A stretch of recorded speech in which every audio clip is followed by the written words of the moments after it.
بسم الله الرحمن الرحيم نحمده ونصلي ونسلم على رسوله الكريم أما بعد فأعوذ بالله من الشيطان الرجيم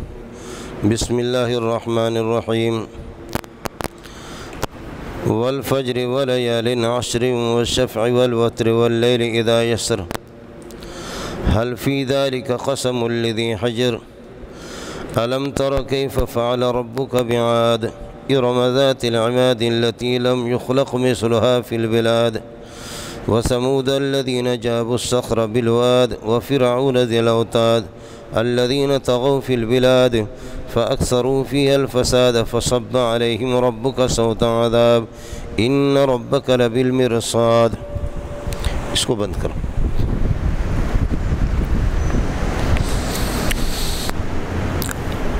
اللهم صل على محمد وعلى آل محمد كما صليت على إبراهيم وعلى آل إبراهيم إنك حميد مجيد. اللهم بارك على محمد وعلى آل محمد كما باركت على إبراهيم وعلى آل إبراهيم إنك حميد مجيد. ذی الحجہ کا مہینہ ہے اور آج 10 تاریخ ہے، یوم النحر جس کو کہا جاتا ہے، قربانی کا دن. رسول پاک صلی اللہ علیہ وسلم نے فرمایا کہ ابن آدم علیہ السلام کی اولاد کوئی بھی عمل کسی دن کر نہیں پاتا کہ جتنا وہ اللہ کے ہاں مقبول ہو بنسبت اس دن کے. ان ایام میں ذو الحجہ میں جو عمل انسان کرتا ہے اللہ پاک اس کو قبولیت اور پذیرائی سے نوازتے ہیں.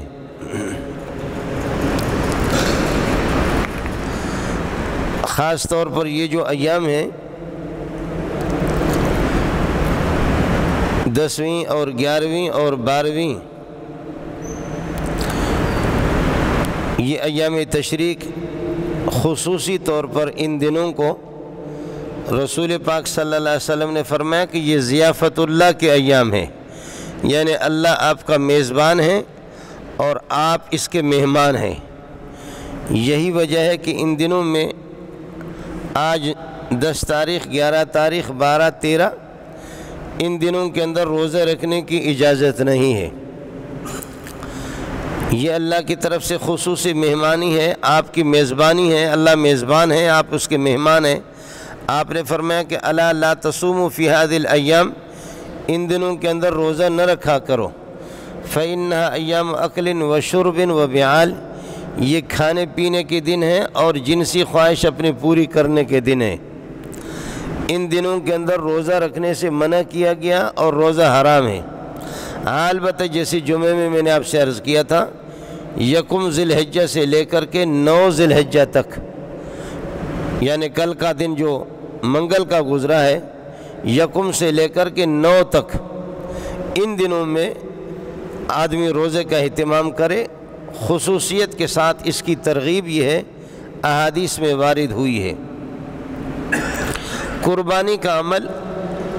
یہ صرف امت محمدیہ پر لازم نہیں ہے، سابق شریعتوں میں بھی قربانی کا سلسلہ اور یہ سنت اور یہ فریضہ لوگوں پر عائد رہا ہے.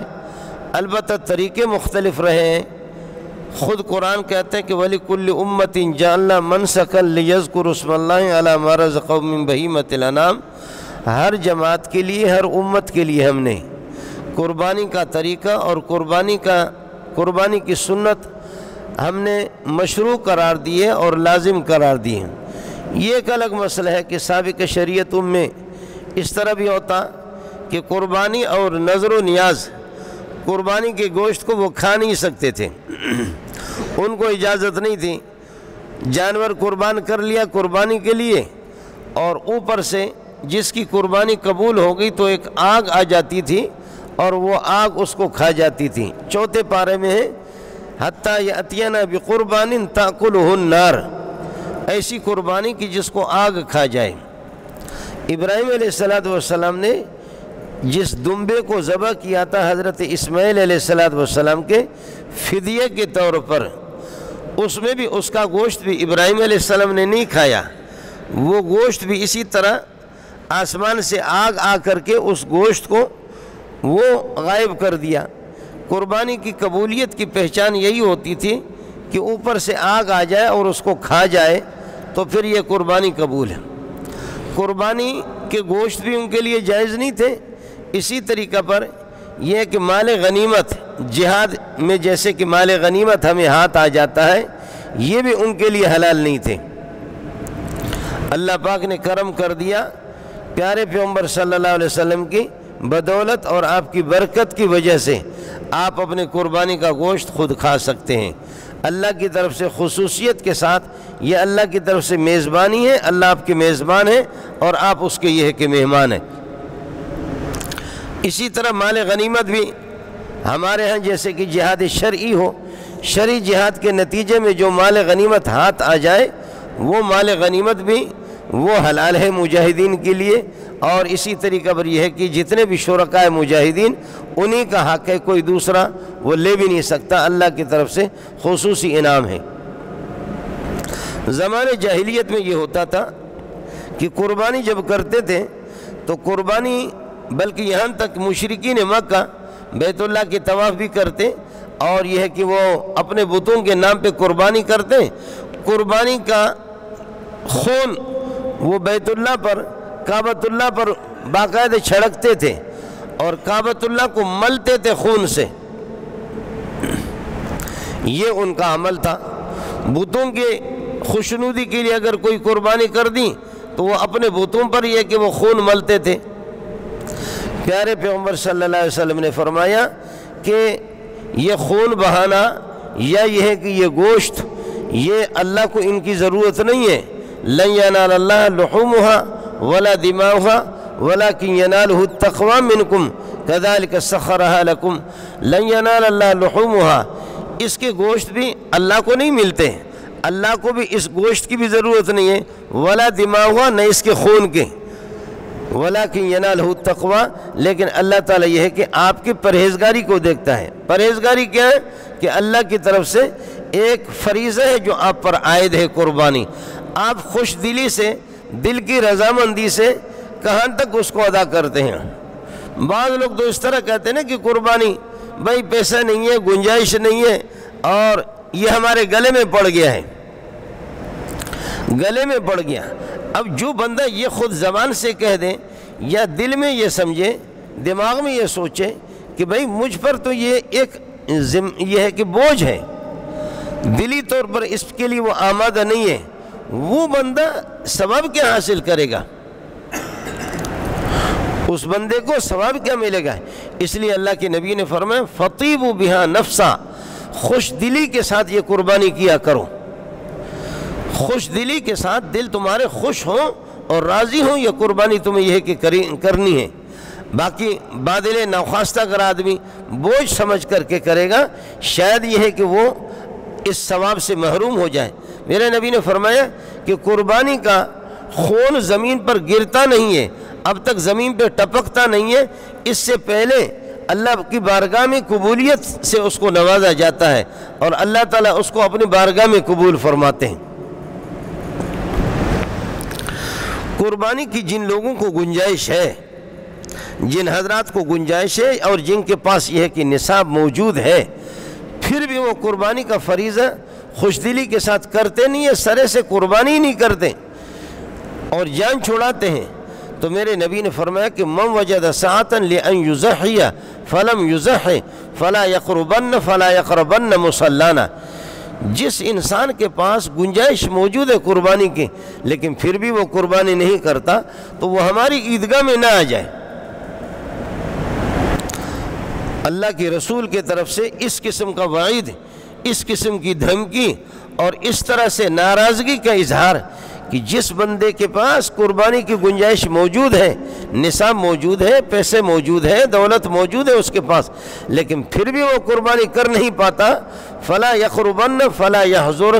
یحضر مصلنا، دونوں روایتیں ہیں، وہ ہماری عیدگاہ میں نہ آ جائے۔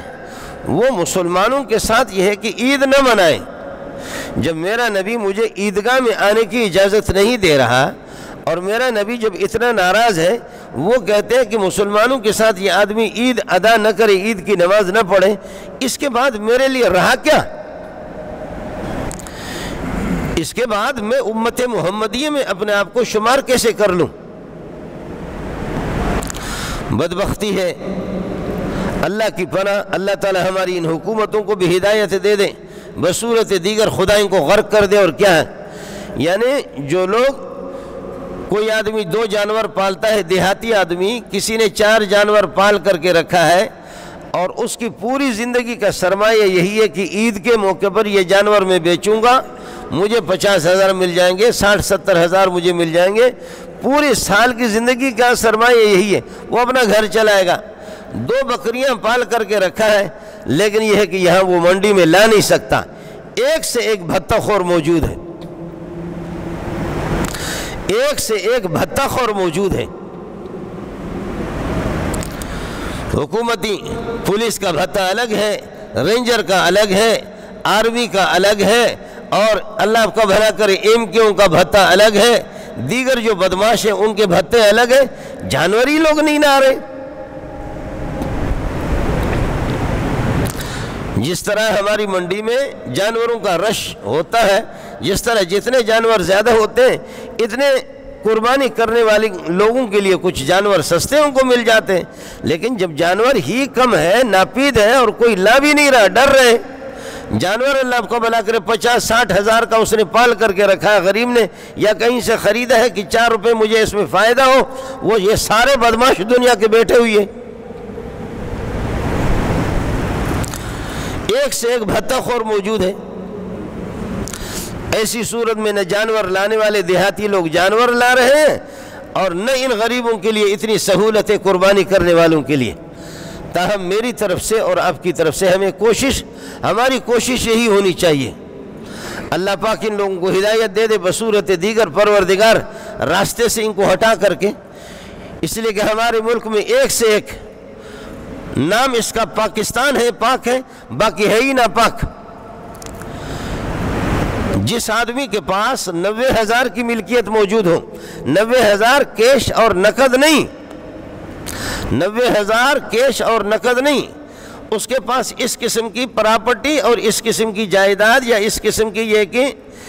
برتنوں کی سیٹیں یا فرنیچر یا اس قسم کی چیزیں جو گھر میں سجا کر کے رکھا ہے، جو عام ضرورت کی نہیں ہے، عام استعمال کی نہیں ہے، ان کی قیمت لگے گی 3 جوڑوں سے زائد۔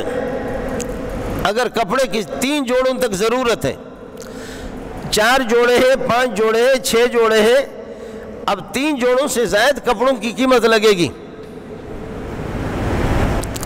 میاں بیوی خود 2 ہے یا 3-4 ان کے بچے ہیں، اور 10-15 کمبل رکھے ہوئے ہیں، مہمان کبھی مہینے میں کوئی ان کے پاس ان کا کوئی عزیز آتا ہے یا نہیں آتا، سال میں 4-5 مہمان کبھی آتے یا نہیں آتے، لیکن اس نے برتنوں کے 30 کا سیٹ الگ ہے، 35 کا سیٹ الگ ہے، 25 کے برتنوں کا سیٹ الگ ہے، سجا کر کے گھر کو اس نے رکھا ہوا ہے، برتنوں کی سیٹیں الگ ہے، الماریاں اس کی الگ ہے، اور اللہ آپ کا بھلا کرے ٹیلی ویژن کی لعنت الگ ہے، VCR کی لعنت الگ ہے، اور یہ کہ کمپیوٹر اس کے پاس الگ ہے، لیپ ٹاپ الگ ہے، پتہ نہیں کیا سے کیا چیزیں ہیں، ان سب کی قیمت لگے گی۔ یہ میں آپ سے کہہ رہا ہوں، اور اندر یہ کہ مجھے خود میرا ضمیر بھی مولوی صاحب کو بھی کہہ رہے تو بھی خیال کر، اس لیے کہ تقریر کرنا تو آسان نہیں ہے نا، اندر انسان کی ایک ضمیر تو ہوتی ہے، وہ ضمیر مولوی صاحب کو بھی کہتا ہے کہ تیرا ملا بھی اس سے پاک نہیں ہے، مولوی صاحب کے بھی اگر 3 جوڑوں سے زائد کپڑے ہوں گے ان کی قیمت لگے گی، مولوی صاحب کی برتنیں بھی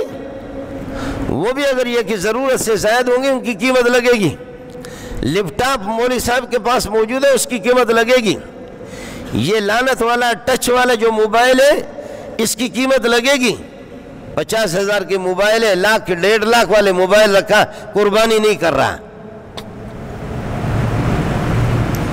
قربانی نہیں کر رہا کہ میں غریب ہوں۔ اس کے پاس جائیداد بھی موجود ہے،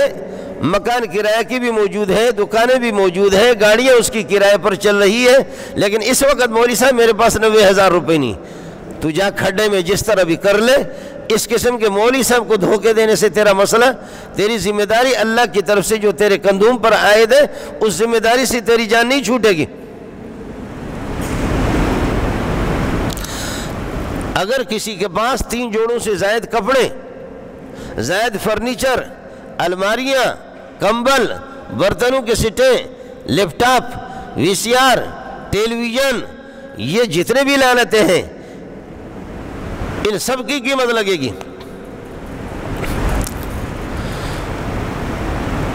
اس پر صدقۃ الفطر بھی واجب ہے، قربانی بھی واجب ہے۔ اور زکوٰۃ کا نصاب میں نے آپ سے عرض کیا تھا، جمعے کو بتایا، جیسے کہ زکوٰۃ کا نصاب 7.5 تولہ سونا، 52.5 تولہ چاندی، یا یہ کہ سونا اور چاندی کچھ موجود ہے، دونوں کو ملا کر کی چاندی کی قیمت 90,000 روپے بنتی ہے، یا کچھ نقد اس کے پاس موجود ہے، کچھ سونا موجود ہے، کچھ چاندی موجود ہے، تینوں کو ملا کر کے چاندی کی قیمت بنتی ہے، یا کسی کے پاس پراپرٹی جائیداد بھی موجود ہے اور ایسی پلاٹ ہے اور اس قسم کے مکانات ہے کہ بیچنے کے لیے اس نے خرید کر کے اس نے رکھا ہوا ہے، ان سب کی قیمت لگے گی۔ اس بندے پر زکوٰۃ بھی واجب ہے، قربانی بھی واجب ہے، صدقۃ الفطر بھی واجب ہے۔ اس آدمی کو زکوٰۃ لینا حرام ہے۔ خواتین کے زیورات پہ مستقل زکوٰۃ ہے اگر نصاب کو پہنچتی ہوں۔ صرف سونا ہے، 7.5 تولہ تک نہیں پہنچیں گے، ان میں زکوٰۃ نہیں۔ صرف چاندی ہے، 52.5 تولہ تک نہیں پہنچیں گے، ان میں زکوٰۃ نہیں۔ لیکن کچھ سونا کچھ چاندی، اب سونے کا اگر 1 تولہ بھی کسی کے پاس موجود ہے اور 1 تولہ چاندی بھی موجود ہے، دونوں کو ملا کر کے زکوٰۃ بھی واجب ہے، قربانی بھی واجب ہے، صدقۃ الفطر بھی واجب ہے، اور یہ اس کو زکوٰۃ لینا بھی حرام ہے۔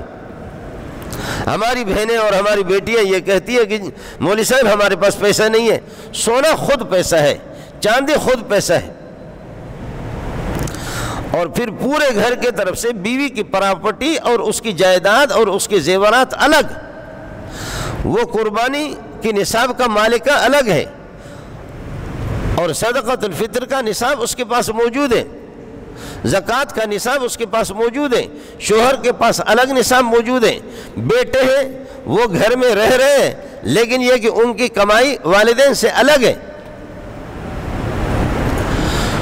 مستقل اس بیٹے کی شادی نہیں کی ہے، شادی نہ کرے، کھڈے میں جائے۔ اگر اس بیٹے کی اپنی پراپرٹی ہے، والد صاحب کے ساتھ شریک نہیں ہے، وہ والد کی ملکیت نہیں ہے،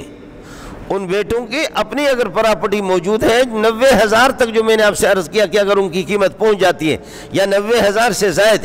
اس بیٹے پر مستقل اپنی قربانی واجب ہے۔ والد صاحب کے پاس نصاب موجود ہے، والد صاحب پر مستقل قربانی واجب ہے، اور بیوی کے پاس نصاب موجود ہے، مستقل بیوی پر اپنا ہی ہے کہ واجب ہے، قربانی واجب ہے۔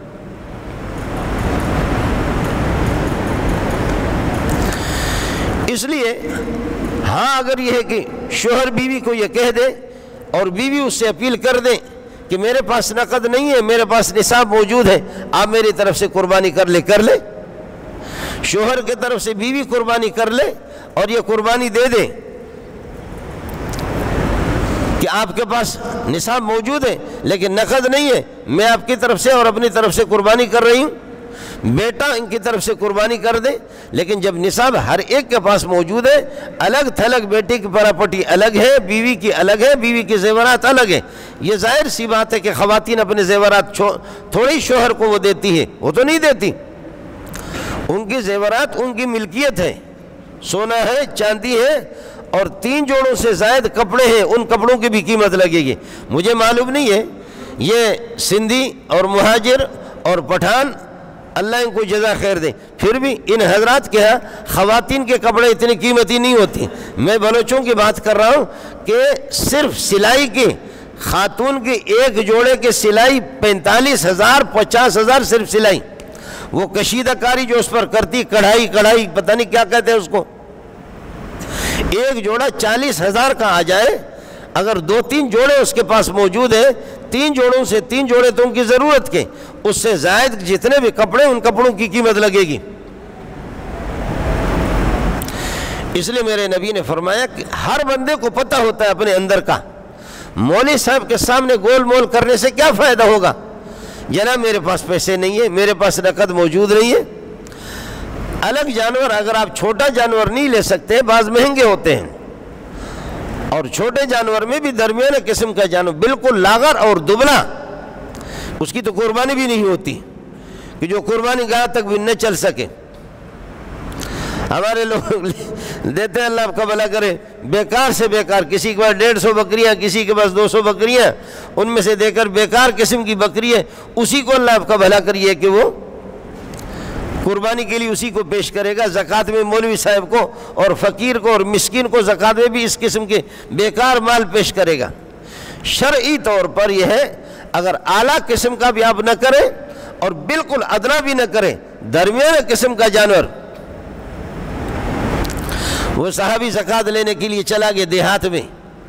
ایک آدمی نے اپنے اونٹوں میں سے سب سے اونچا قسم کا اونٹ، جو سب سے زیادہ اس کو محبوب بھی تھا، نہایت قیمتی تھا، دوڑا اور اس کی نکیل کو پکڑ کر کے صحابی کے حوالے کیا، کہا اس کو لے جاؤ، پیارے محمد کو میرا سلام کہہ دینا، میرے نبی کو میرے طرف سے اس کو پیش کر دینا۔ اس نے کہا کہ نبی پاک صلی اللہ علیہ وسلم اس کی اجازت نہیں دیتے، ہم عمدہ قسم کا اور اعلیٰ قسم کا مال آپ سے لے لیں، اس کی پاک صلی اللہ علیہ وسلم اجازت نہیں دیتے، میں نہیں لے سکتا۔ اس نے کہا میں اپنی خوشی سے جب دے رہا ہوں، اور سال میں آپ کی آمد ایک مرتبہ رہتی ہے، پورے سال میں ہم دبا کر کے مال کھا رہے ہیں اور مزے اڑا رہے ہیں، جو خدا کا حق بنتا ہے 40واں حصہ، پورے سال میں ایک مرتبہ نبی کا نمائندہ، اللہ کا نمائندہ ہمارے پاس آتا ہے، مجھے کیا مصیبت پڑی ہے کہ میں آپ کو درمیانہ یہ بیکار قسم کا جانور دے دوں؟ یہ آپ کے لیے قربان ہے، اس کے لے جاؤ، میرے محمد کو سلام کہہ دینا اپنی خوشی سے دے رہا۔ سارا مال ہمارے پاس ہے، 39 حصے ہم اڑا رہے ہیں، صرف 40واں حصہ اللہ کے راستے میں دے رہے۔ بچے کے ہاتھ میں آپ یہ کہ 1000 روپے کا نوٹ دیتے ہیں، اور مہمان کوئی آ جاتا ہے، مہمان کہتے کہ پیارا یہ پیسے مجھے دے دو، پیسہ آپ کا ہے، پیسہ آپ کا ہے، لیکن وہ مہمان کہتے ہیں بیٹا پیسے مجھے دے دو، تو بعض بچے ایسے ہوتے ہیں ماشاءاللہ زندہ دل ہوتے ہیں، فوراً دوڑ کر کے پیسہ مہمان کو دیتے ہیں، مہمان اس کو سینے سے لگا کر کے، حالانکہ پیسہ اس بچے کا نہیں ہے، پیسہ اس کے باپ کا ہے، لیکن بچے کو دیا تھا، اور جیسے مہمان نے کہا کہ مجھے دے دو تو اس نے مہمان کو دے دیا، مہمان اس کو سینے سے لگا کر کے الگ اس کی پپی لے رہا ہے، اور والد صاحب اس کو مہمان سے چھڑا کر کے اس کی الگ پپی لے رہا ہے کہ واہ جوان کا بچہ، واہ واہ جوان کا بچہ۔ جوان کا بچہ کیا ہے؟ وہ پیسہ تو ابا جی کا ہے، لیکن اس نے ہمت تو اتنا کر لیا اس بچے نے، اب وہ مہمان الگ اس کا پپی لے رہا ہے اور آپ اس کی الگ پپی لے رہے ہیں کہ میرا بچہ جو ہے زندہ دل قسم کا آدمی اتنا ہے۔ یہی حال ہے میرا اور آپ کے، کہ میرے اور آپ کے ہاتھ میں جو مال ہے وہ مال ہمارا نہیں، وہ اس رب کا ہے، صرف تھوڑی سی ہمت کرنی ہوگی۔ مال ہمارا نہیں ہے، مال اسی کا ہے، ہمت ہمیں کرنی ہوگی۔ جب یہ ہمت کرتے تو پھر میں نہیں بتا سکتا آپ کو اللہ کے آپ سے پیار اور اللہ سے محبت کا اندازہ کیا ہوگا۔ آپ اس بچے سے اتنے پیار نہیں کریں گے جتنا اس سے بڑھ کر کے پاک پروردگار آپ سے پیار کرے گا۔ اس لیے جن کے پاس گنجائش موجود ہے، جن کے پاس گنجائش موجود ہے، وہ آج اور کل اور پرسوں غروب آفتاب سے پہلے پرسوں کا دن سورج جب یہ ہے کہ غروب نہیں ہوا ہے، تیسرا دن غروب ہونے سے پہلے دن کو آپ قربانی کر لیں، بہت ہی اچھا ہے، بہتر ہے۔ رات کو مناسب نہیں ہے، لیکن اگر رات کو بھی آپ اپنے جانور قربان کرتے ہیں، اس کی اجازت ہے، قربانی آپ کی ادا ہو جائے گی۔ جو لوگ شہر والے لوگ ہیں، اس سے عید کی نماز سے پہلے قربانی کریں گے، اس قربانی کا دوبارہ اعادہ کریں گے، قربانی ان کو صحیح نہیں ہوگی۔ جن پر عید کی نماز واجب ہے، عید کی نماز جن پر واجب ہے، وہ نماز عید سے پہلے وہ قربانی نہ کریں۔ نماز عید سے پہلے اگر انہوں نے قربانی کر لی، ان کی قربانی ادا نہیں ہوگی۔ نماز عید کے بعد یہ ہے کہ ان کو قربانی یہ ہے کہ کرنی ہے۔ یہی حال ہے خواتین بھی، وہ مردوں کے تابع ہے۔ ظاہر ہے کہ خواتین نماز کے لیے تو نہیں آ رہی ہیں، لیکن ایک خاتون کے پاس قربانی موجود ہے، وہ نماز عید سے پہلے ان کے شوہر اور دیگر حضرات عید پڑھنے کے لیے گئے، تو جب تک یہ ہے کہ عید سے وہ آئے نہیں ہے، اس وقت تک یہ اس سے پہلے نماز عید سے پہلے وہ قربانی نہ کرے۔ دیہات والے حضرات جہاں پر عید کی نماز نہیں ہے وہ قربانی کر سکتے، وہاں نماز عید تو ہے ہی نہیں ہے۔ قربانی عیبدار قسم کا جانور نہ ہو، اگر کان کٹا ہوا ہے، تہائی سے زیادہ کٹا ہوا ہے، اس کی قربانی درست نہیں ہوگی۔ لنگڑا لوڑا ہے، ایسا لنگڑا لوڑا ہے کہ یہاں سے تھوڑے فاصلے پر، تھوڑی مسافت پر آپ اس کو ذبح کرنے کے لیے لے جا رہے ہیں، اور وہ اللہ آپ کا بھلا کریے کہ جا نہیں سکتا، اس کی قربانی کی اجازت نہیں ہے۔ یہ جانور اس کو قربان کرنا یہ بھی جائز نہیں ہے۔ اسی طریقہ پر جس جانور کے دانت گر گئے ہو، اس طرح دانت اس کے گر گئے کہ اللہ آپ کا بھلا کرے وہ چارہ کھا بھی نہیں سکتا، اس کی قربانی کی اجازت نہیں ہے۔ کان کٹا ہوا ہے، دم تہائی حصے سے زیادہ یہ کہ کٹے ہوئے، اور سینگ اس کے اس طریقہ پر کٹے ہوئے کہ دماغ پر اگر اس کا اثر ہے تو پھر یہ کہ اس کی قربانی کی اجازت نہیں ہے۔ باقی بغیر سینگوں کے بعض جانور اس قسم کے ہیں جن کے سینگ ہی نہیں ہے پیدائشی، اس کی اجازت ہے، قربانی آپ کر سکتے ہیں۔ خصی جانور جس کے یہ کہ فوتے، ان کو مشین کے ذریعے سے یا اس طریقہ پر لوگ خود اپنے طور پر یہ ہے کہ خصی جانور کو خصی کرتے، اس کی قربانی کی اجازت ہے۔ اب ایک نیا فتنہ ہمارے ہاں شروع ہو گیا ہے، اہل حدیث اہل حدیث اہل حدیث، حدیث کے نام کو نہیں جانتے جاہل کی اولاد، لیکن ان لوگوں نے ایک مستقل فتنہ شروع کر دیا ہے کہ جی خصی جانور کی قربانی کی اجازت نہیں۔ رسول پاک صلی اللہ علیہ وسلم نے خود یہ کہ 2 مینڈے اور 2 دمبے جو کہ خصی تھے، حضرت اقدس صلی اللہ علیہ وسلم جیسے نماز عید سے فارغ ہو کر کے نماز عید کے بعد عیدگاہ میں رسول پاک صلی اللہ علیہ وسلم نے قربانی کی۔ آپ پر آپ کی اپنی قربانی واجب ہے۔ والدین اگر اللہ کو پیارے ہو گئے، کہتے والدین کے لیے میں قربانی کر رہا ہوں، والدین کی قربانی نفلی ہے۔ آپ کے پاس خود اپنا نصاب موجود ہے، آپ پر واجب ہے کہ پہلے اپنی قربانی کر لینا۔ آپ اپنی طرف سے قربانی نہیں کر رہے اور کہتے کہ والدین سے، لوگوں کو دکھا رہا ہے کہ دریا دل قسم کا جاہل آدمی آ گیا، والدین کی طرف سے اس کا ثواب میرے ابا کو ملے، ابا کو ثواب ملے گا، تجھے جوتے پڑیں گے انشاءاللہ۔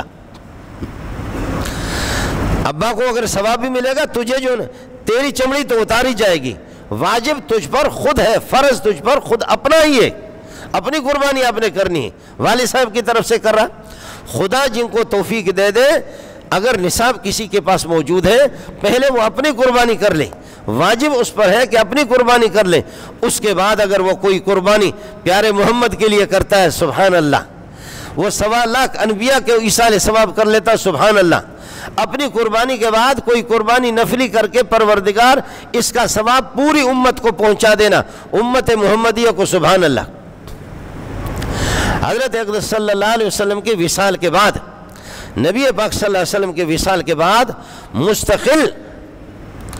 حضرت علی رضی اللہ تعالیٰ عنہ اپنی قربانی بھی کرتے تھے، اور رسول پاک صلی اللہ علیہ وسلم کی طرف سے بھی قربانی کرتے تھے کہ سوہنا محمد اس دنیا سے چلے گئے، یہ ہمیشہ کرتے تھے۔ اس کا اہتمام حضرت علی رضی اللہ تعالیٰ عنہ اور بہت سے صحابہ اس کا اہتمام، اللہ تعالیٰ آپ کو گنجائش دے دے، اور ہے لوگوں کے پاس گنجائش تو ہے، ظاہر ہے کہ آپ اپنے آپ کو قربان تو نہیں کر رہے، جانور کو قربان کر رہے ہیں۔ میں خود تو قربان نہیں ہو رہا ہوں، کسی بچے کو تو ذبح نہیں کر رہا ہوں، اس کو تو قربانی نہیں کر رہا ہوں، جانور ہی کو تو قربان کر رہے ہیں۔ لیکن جانور بھی جب ان کی لائن لگ جاتی ہے، 100 جانور ہے، 60 کے لگ بھگ اونٹ حضرت علی نے یمن سے لائے ہیں۔ حج کے موقع پر رسول پاک صلی اللہ علیہ وسلم کچھ جانور رسول پاک صلی اللہ علیہ وسلم خود مدینے سے مکہ لے کر کے گئے۔ اب ان کی قربانی جب شروع ہو گئی، اور ان کی نہر میں، اس میں سینے میں جب خنجر گھونپ رہے اور ان کی نہر کر رہے بڑے جانور کی، اونٹ کی، تو اونٹوں کی لائن لگی ہوئی، اونٹ ایک دوسرے کو دھکے دے رہے ہیں، فرماتے کہ یزدلفن الیہ بأیتہن یبدؤ، یہ بخاری کے الفاظ ہیں، کہ اونٹ ایک دوسرے کو دھکا دے رہے ہیں اور ہر اونٹ آگے بڑھ رہا ہے کہ محمد اپنے دست مبارک سے مجھے قربان کر دے. یزدلفن الیہ، وہ اونٹ نبی کی طرف دوڑ لگا رہے ہیں اور نبی کے قریب ہو رہے ہیں. علی بھی تو اپنے ہاتھ سے قربان کر رہا ہے لیکن علی کی طرف بھی دوڑ نہیں لگا رہے، محمد کی طرف دوڑ لگا رہے. اللہ تعالیٰ مجھے اور آپ کو ان جانوروں کی سمجھ اگر دے دے تب بھی بڑی بات ہے. وہ اپنی جان کی قربانی پیش کر رہے ہیں اور محمد رسول اللہ کی طرف دوڑ رہے ہیں، اور میں اور آپ کی سنت پر عمل کر کے آپ کا قرب حاصل کرنے کے لیے تیار نہیں ہیں. اس فریضہ پر عمل کر کے محمد کا قرب حاصل کرنے کے لیے ہم لوگ تیار نہیں ہیں. اس لیے ہمیں سوچنا ہوگا. ساتھیوں سے گزارش ہے، اگر اعلیٰ زیادہ قیمتی قسم کے جانور اگر آپ خرید نہیں سکتے، بعض لوگ تو ماشاءاللہ یہ کہ 85 لاکھ 90 لاکھ کروڑ 1.25 کروڑ کی گائے، اور اللہ آپ کا بھلا کریے کہ 25 لاکھ کا بکرا، یا یہ کہ 5 لاکھ 6 لاکھ کا بکرا، وہ 5-6 دن پہلے خرید کر کے پھر فوٹوگرافروں کو بھی بلائیں گے. محلے والے آ کر کے دیکھ رہے کہ جی 90 لاکھ کی قربانی کر رہا ہے اور اللہ کا کروڑ کی قربانی کر رہا ہے. واجب مبارک اخباروں میں دینا. میرا رب ہی جانتا ہے کہ اس کے لمبے چوڑے سینے کے اندر اخلاص کتنا ہوگا، لیکن بظاہر اوپر کے جو قرائن ہیں، اوپر کی جو نشانیاں ہیں، اوپر کی علامات سے پتہ چلتا ہے یہ بدبخت 100% نام نمود کے مالک ہے. ورنہ بظاہر یہی چلتا ہے، اندر رب ہی جاتا ہے. میرے پروردگار کو اس کا علم ہے کہ اس کے سینے میں اخلاص کتنا موجود ہے، اللہ کی رضا اور خوشنودی کتنے ہی اللہ کی رضا اور خوشنودی کو چاہ رہا ہے. لیکن بظاہر یہی معلوم ہو رہا ہے کہ یہ بندہ لمبا چوڑا سینہ اس کا، یہ خالص ریا اور نمود اور یہ دکھلاوے کے لیے سب کچھ کر رہا ہے. اس لیے اس سے ہم اجتناب کریں. ہر بندہ جب آپ اپنا پیسہ بھی خرچ کر رہے ہیں، پیسہ آپ اپنا خرچ بھی کر رہے ہیں، اور یہ ہے کہ آپ فریضہ کو بجا بھی لا رہے ہیں، اور اس میں تھوڑی سی ریاکاری ہو گئی، اخلاص نہیں ہوا، نام نمود اس میں شامل ہو گیا، تو ظاہر ہے کہ یہ آپ کھائیں پیے ضرور، یہ کھانے کی چیز تو ہوگی، کھانے کے گوشت مزہ تو لے لے، لیکن اللہ کی خوشنودی اس کو حاصل نہیں ہوگی. اس لیے اللہ کے نبی نے فرمایا فطیبوا بہا نفسا، خوش دلی کے ساتھ خالص اللہ کی رضامندی اور خالص اللہ کی خوشنودی کے لیے آپ کو یہ ہے کہ قربانی کرنی ہے. قربانی کا گوشت آپ فقیروں کو بھی ایک حصہ دے دیں، اپنے ہمسایہ اور رشتہ داروں کو بھی، اور ایک حصہ آپ اپنے لیے رکھ لیں. آپ کو یہ بھی اجازت ہے کہ پورا کا پورا آپ اپنے لیے رکھ لیں. پہلے غربت کا زمانہ تھا تو 3 دن سے زائد گوشت رکھنے کی اجازت نہیں تھی، میرے نبی نے منع کیا تھا. اس لیے کہ جیسے وہ پٹھان کہتے ہیں کہ جی اللہ آپ کو لاندے، اور عرب لوگ کہتے ہیں قدید، ہم بھی کہتے، بلوچ لوگ بھی کہتے قدید، گوشت کو خشک کر کے رکھتے ہیں. اب تو پہلے خشک کر کے رکھتے تھے تاکہ اس میں بدبو پیدا نہ ہو جائے، نمک لگاتے یہ کرتے تھے. اب تو یہ ہمارے پاس ڈی فریزر آ گئے، اور یہ کیا کہتے فریج ہمارے پاس آ گئے، اس میں 2 سال تک رکھو. اس لیے جب سے یہ ڈی فریزر ہمارے پاس آ گئے اس دن سے اس کو عرب لوگ کہتے ہیں سلاجہ. یہ ڈی فریزر جو ہوتا ہے، فریج جو ہوتا ہے، اس کو کہتے ہیں سلاجہ، ٹھنڈی کرنے والی چیز. یہ سلاجہ بھی ہے، یہ بخالہ بھی ہے. یہ سلاجہ بھی ہے اور بخالہ بخیل بنانے والی چیز بھی ہے. جب سے یہ فریج آ گئے فقیر محروم ہو گئے، ڈی فریزر جب سے آ گئے فقیر محروم ہو گئے، محلے والے محروم ہو گئے. اب یہ ہے کہ وہ ایک بکری کو اللہ آپ کا بھلا کرے، یا ایک بکرا جو اس نے ذبح کر دیا اس کا گوشت اللہ آپ کا بھلا کرے، یہ 2 مہینے تک ظالم چلائے گا، لیکن اپنے پڑوس اور اپنے یہ ہے کہ محلے والے، اپنے گلی والے فقیر کو نہیں دے گا. اس لیے اس کا خیال رہنا چاہیے. چمڑے کو قربانی کا چمڑا اور کھال یہ کسائی کو اجرت میں دینا ناجائز ہے. اگر کسی نے دے دیا اور بعد میں معلوم ہو گیا کہ میں نے غلط کیا ہے، اس کی جتنی قیمت بنتی ہے اتنی قیمت آپ کو صدقہ کرنا ہوگا. اس لیے قربانی کے کھال جو فقیر لوگ ہیں، مساکین لوگ ہیں، جو آپ کے محلے والے ہیں، محلے والوں کو جو فقیر پڑوسی آپ کے بہت ہیں، آپ کے اپنے رشتہ دار، وہ زیادہ حقدار ہیں. مدارس اور غربا اس کے حقدار ہیں. قطعاً کسی اسپتال میں، قطعاً کسی اللہ آپ کا بھلا کرے ویلفر والے کو اور قطعاً اللہ آپ کا بھلا کرے کسی ٹرسٹ کو بالکل دینے کی اجازت نہیں. کسی ٹرسٹ کو, کسی تنظیم کو, چاہے وہ جمعیت علماء اسلام والے تنظیم والے ہوں یا جمعیت طلبہ والے ہوں, سیاست میں یہ نہیں لگے گا, آپ ان کو بھی نہیں دیں گے. میں مولویوں کی بات کر رہا ہوں, جمعیت علماء اسلام والے ہوں یا جمعیت طلبہ والے ہوں, مجاہدین کو آپ دے دیں, مجاہدین کو آپ دے دیں, طلبہ کو دے دیں, مدارس کو دے دیں. آپ کا امام اور خطیب صاحب ظالم لکھ پتی ہے, کروڑ پتی ہے, اور ہمارے پٹھان اور بلوچ اس کو تنخواہ نہیں دیتے ہیں اور اس کو کہتے ہیں کہ جی تنخواہ کی زکوٰۃ, تنخواہ میں زکوٰۃ دیتے. واہ پٹھان, واہ بلوچ, واہ. زکوٰۃ اٹھا کر کے مولوی صاحب کے امام اور خطیب کی تنخواہ میں دے رہے, صدقۃ الفطر تنخواہ میں دے رہے ہیں. تو پٹھان کہتے ہیں دین دا دنیا دوارو نہ خراب, تمہارے دونوں تباہ ہو گئے, دین بھی تمہاری تباہ اور آخرت بھی تمہاری تباہ. اس طرح یہ ٹھگی نہیں چلے گی, چاہے وہ سندھی ہے یا وہ بلوچ ہے یا وہ پٹھان ہے. امام مالدار ہے اور تو زکوٰۃ اٹھا کر کے ظالم اس کی تنخواہ میں دے رہا ہے, صدقۃ الفطر اور قربانی کے کھالے اٹھا کر کے اس کو دے رہے. آپ کو یہ خیال کرنا ہوگا. بہت کم مولوی اس وقت غریب ہوں گے, مولوی غریب نہیں ہے, بہت کم ہی کوئی مولوی غریب ہوگا. نہیں, یہ حق ہے آپ کے اپنے رشتہ دار, پھوپھی, خالہ, چچا, چچا کے بیٹے, رشتہ دار, محلے والے, گلی والے, پڑوس والے, ہزاروں آپ کو غریب ملیں گے. واقعتاً مجھے پتا ہوتا میرے پڑوس والے کہاں تک غریب ہے, اس کا حق زیادہ ہے, آپ کے رشتہ داروں کا حق زیادہ ہے. اس کے بعد دینی مدارس میں طلبہ, اور مدارس کی بھی خیال لیا کرو, مدارس کی بھی خبر گیری بھی کرو کہ مولوی صاحب وہ پورا سال بھیک مانگنے, رسید لے کر کے بھیک مانگتا, الو کا پٹا, وہ ایک سبق بھی نہیں پڑھاتا. وہ اس قسم کا حرام خور ہے نا, اللہ کی پناہ. مولوی صاحب کی عیاشیوں کو بھی دیکھ لو,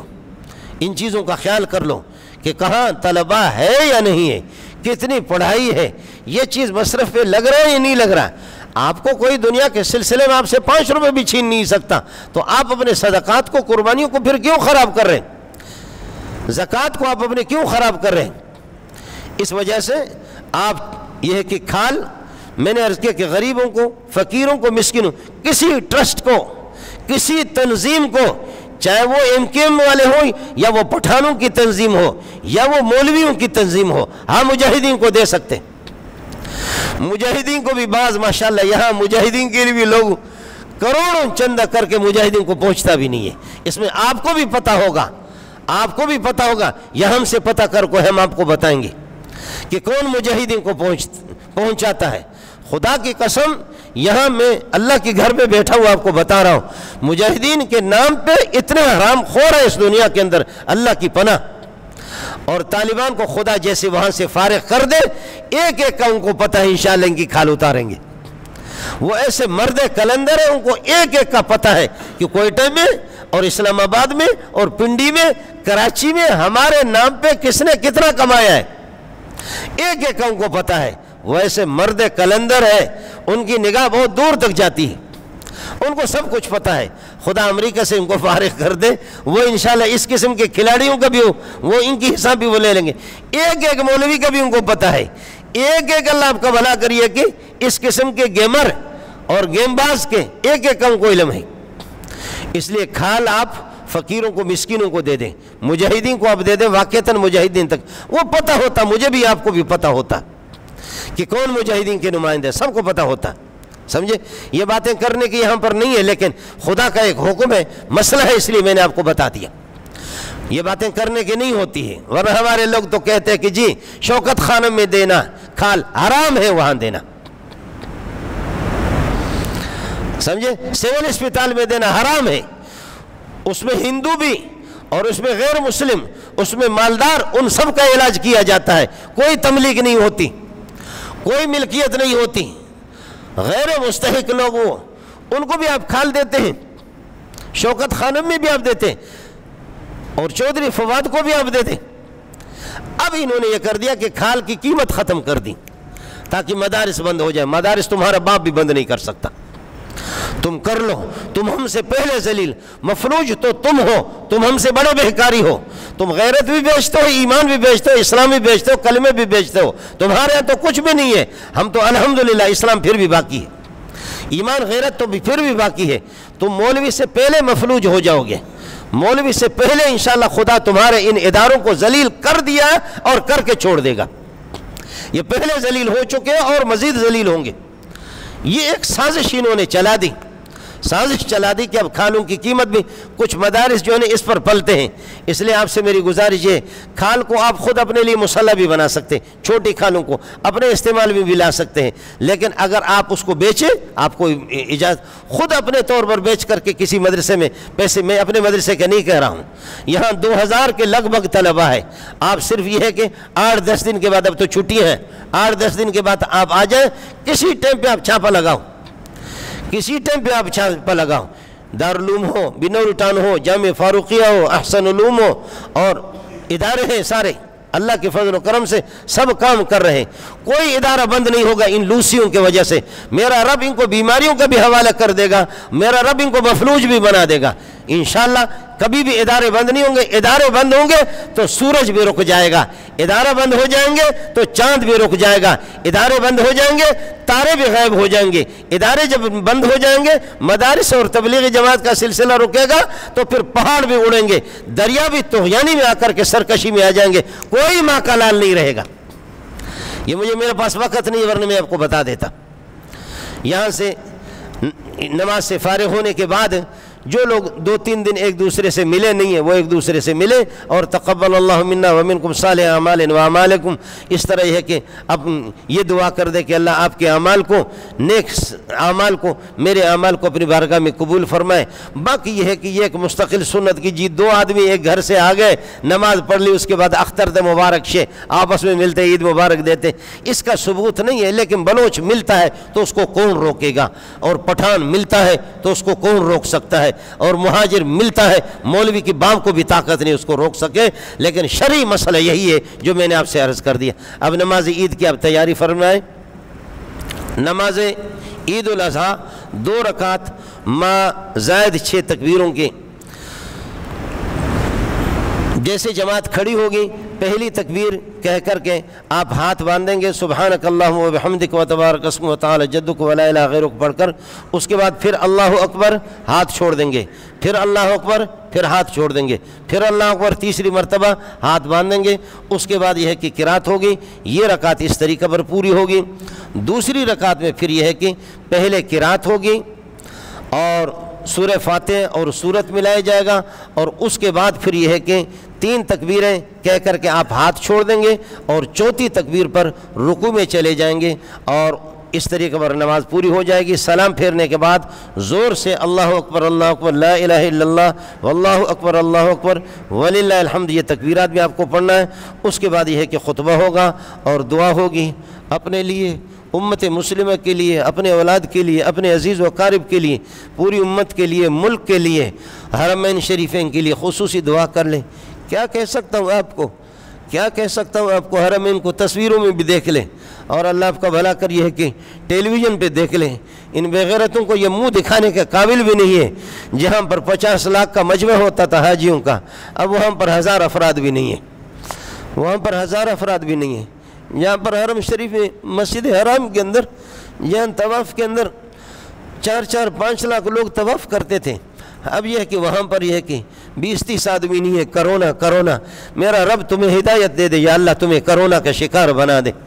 جنہوں نے یہ کرونا کر دیا، میرے رب نے ان کے بہت سے عزیزوں کو، خود بھی ان کو میرے رب نے سکھا دیا یہ کرونا بیماری ہے، لیکن یہ ہے کہ مسجدوں میں جاتے ہوئے بیماری نہیں آتی، بیت اللہ میں جاتے ہوئے بھی بیت اللہ بیماریوں کو ہٹا تو دیتا ہے، بیماریاں کسی میں پیدا نہیں کرتا۔ اس لیے خصوصی طور پر آپ حضرات مجاہدین افغانستان کے لیے، فلسطین کے لیے، کشمیر کے لیے، اپنے اس خوشی کے موقع پر ان کے لیے بھی دعا کریں۔ اور حرمین کو تو دیکھ بھی نہیں سکتا ہوں، آپ کو ایک بات عرض کر دیتا ہوں، میں نے قرآن پڑھا ہے، میں ایک چھوٹا مولوی ہوں، لیکن قرآن میں نے یہی پڑھا ہے کہ جب تک کعبۃ اللہ بیت اللہ برقرار ہے یہ دنیا برقرار ہے، اور عین ممکن ہے ہمارے نالائکیوں کی وجہ سے، جیسے عبادتوں سے، ریاضتوں سے، تلاوت سے ہم نے اس کو خالی کر دیا، عین ممکن ہے ہمارے جیسے بغیرتوں سے کعبۃ اللہ کو آ کر کے، جیسے کہ کالی پنڈلی والا ایک آ کر کے کوئی بغیرت وہ آ کر کے بیت اللہ کو منہدم بھی کر دے گا، اس کے بعد اس جگہ کی طواف ہوگی، اور پھر یہ کہ وہ جگہ بھی اللہ تعالی ہم سے چھین لے گا، اس کو بھی میرا رب غائب کر دے گا، ہم بھول جائیں گے کون سی جگہ تھی، پھر قیامت برقرار قائم ہوگی۔ للہ فی اللہ بیت اللہ کے لیے خصوصی دعا کریں، مسجد نبوی کے لیے خصوصی طور پر دعا کریں، مسجد حرام کو دیکھ کر جہاں 50 لاکھ کا مجمع ہو، اور میں نے تو حج کی ہے، ہمارے کتنے یہاں سے ساتھی ہیں جنہوں نے حج کیا ہے وہ بھی تڑپ رہے ہیں، اور جنہوں نے نہیں کیا وہ بھی تڑپ رہے ہیں۔ جنہوں نے کیا ہے وہ یہ دعا کرے کہ پروردگار ہمیں مرنے سے پہلے بار بار ہمیں اس کی زیارت نصیب فرما دے، وہ یہ دعا کرے،